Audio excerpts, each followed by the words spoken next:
ഇടതുപക്ഷ ജനാധിപത്യ മുന്നണിയുടെ കോർ കമ്മിറ്റിയിലെ അംഗമാണ് അദ്ദേഹം. ഇതാ കോൺഗ്രസിന്റെയും UDF-ന്റെയും പാതയിലേക്ക് കടന്നു വരുന്നു. അദ്ദേഹത്തെ സ്വാഗതം ചെയ്യുന്നു. പ്രതിപക്ഷ നേതാവുണ്ട്, KPCC വർക്കിംഗ് പ്രസിഡന്റ് ഉണ്ട്, UDF-ന്റെ കൺവീനർ ഉണ്ട്.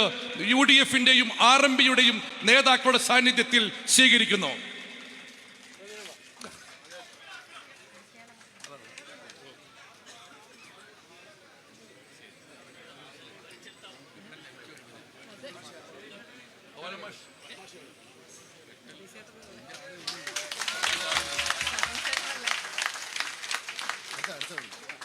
കോൺഗ്രസിന്റെ ജില്ലാ സെക്രട്ടറി ആയിരുന്ന ശ്രീ ബാബു പറമ്പത്ത് കഴിഞ്ഞ നാളുകളിൽ ഇടതുപക്ഷത്തിന് വേണ്ടി ശബ്ദിച്ചവർ തെറ്റ് തിരുത്തി അത് ശരിയല്ല എന്ന് ബോധ്യപ്പെട്ട് ശരിയുടെയും നന്മയുടെയും പാതയിലേക്ക് കടന്നു വരുന്നു. Shri Babu Parambath, general secretary.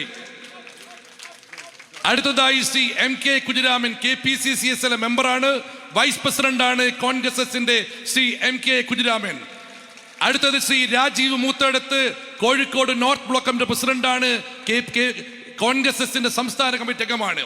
അടുത്ത ശ്രീ MP മോഹൻദാസ് ആണ്, കോൺഗ്രസിന്റെ ജില്ലാ കമ്മിറ്റി മെമ്പർ.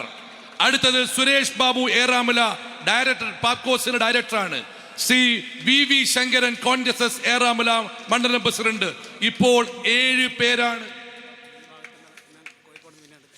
ഇത് 7 പേരാണ്. 12ഓളം പേരുകൾ നാളെ ഈ ജാഥ കോഴിക്കോട് വിടുന്നതിന് മുമ്പ് കോൺഗ്രസ് പാർട്ടിയിൽ, ഇന്ത്യൻ നാഷണൽ കോൺഗ്രസിൽ അംഗമായി ചേരുമെന്ന് കൂടി അറിയിക്കുന്നു. എല്ലാവർക്കും കോൺഗ്രസിന്റെ കുടുംബത്തിലേക്ക് സുസ്വാഗതം. അവരുടെ സഹപ്രവർത്തകർ, അവരുടെ കുടുംബാംഗങ്ങൾ എല്ലാവരും കോൺഗ്രസിന്റെ പാതയിലേക്ക്, കോൺഗ്രസ് പാർട്ടിയിലേക്ക്, ഐക്യ ജനാധിപത്യ പാതയിലേക്ക് വരുന്നു. എല്ലാവരെയും കോൺഗ്രസ് പാർട്ടിയിലേക്ക് സ്വാഗതം ചെയ്യുന്നു.